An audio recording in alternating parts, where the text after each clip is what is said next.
मोठी बातमी आहे। साताऱ्यामध्ये उदयनराजे भोसले विजयी झालेले आहेत। या ठिकाणी सुद्धा काटेकी टक्कर सुरू होती सकाळच्या सत्रामध्ये। त्यानंतर मात्र उदयनराजे भोसलेंनी आघाडी घेतली आणि ही आघाडी त्यांनी काही बिघडू दिलेली नाही। शेवटी विजयाचा शिक्का उदयनराजे भोसलेंच्या उमेदवारीवर लागलेला आहे आणि उदयनराजे भोसले दिल्लीला जाणार हे आता ठरलंय। दिल्लीला आता जाण्याची त्यांची व्यवस्था झाली। त्यापूर्वी ते दिल्लीला जाऊन त्यांनी तिकीट आणण्यासाठी किती दिवस तिथे मुक्काम ठोकलेला होता हे आपण सगळ्यांनी बघितलेलं होतं आणि अखेर दिल्लीतून तिकीट मिळवून परत आलेले उदयनराजे आता पुन्हा एकदा विजयी होऊन दिल्लीला जाणार आहेत। तर आता सगळा आपली स्क्रीन इथून पुढे गुलाबी व्हायला सुरुवात होणार आहे। सगळे विजयी उमेदवार बाहेर येत आहेत आणि मुख्य म्हणजे सध्या दोन्हीकडचे उमेदवार विजयाचा गुलाल उधळताना दिसत आहेत।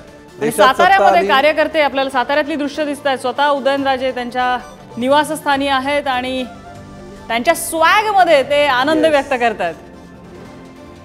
एकदम निळ्या रंगाचा टी शर्ट, या टी शर्टला विशेष म्हणजे कॉलर असलेला टी शर्ट आहे, त्यामुळे ते आता पुन्हा एकदा कॉलर उडवतील अशी एक दाट शक्यता आहे। बघूया ते पुढे माध्यमांसमोर आल्यानंतर काय करतात। पण महाराष्ट्रामध्ये सध्या जर आपण चित्र बघितलं तर एकीकडे देशामध्ये सत्ता येते आहे म्हणून महायुतीचे कार्यकर्ते रस्त्यावर आलेले आहेत। उदयनराजे भावुक झालेले आहेत। ते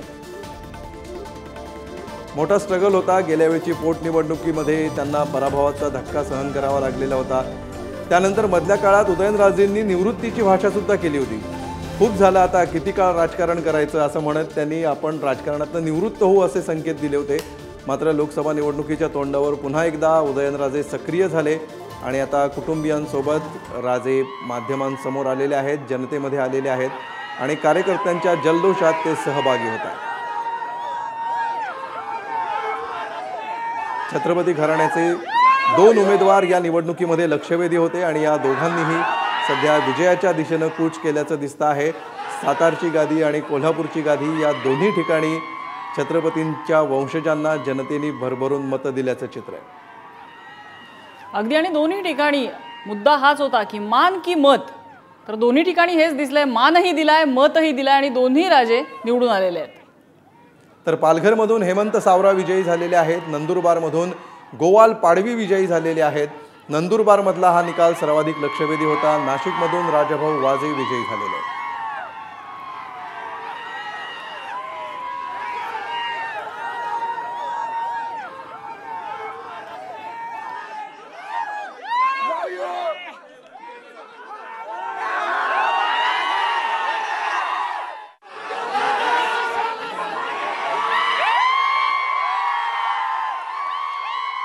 विजयी गुलाल आपल्याला या ठिकाणी उधळलेला पाहायला मिळणार आहे। धुळ्यामध्ये सुभाष भामरेंचा विजय झालाय, बारामतीत सुप्रिया सुळे विजयी झाल्या आहेत, साताऱ्यात उदयनराजे भोसले विजयी झालेले आहेत, कोल्हापुरात शाहू महाराज छत्रपती यांनी विजयी गुलाल उधळलेला आहे।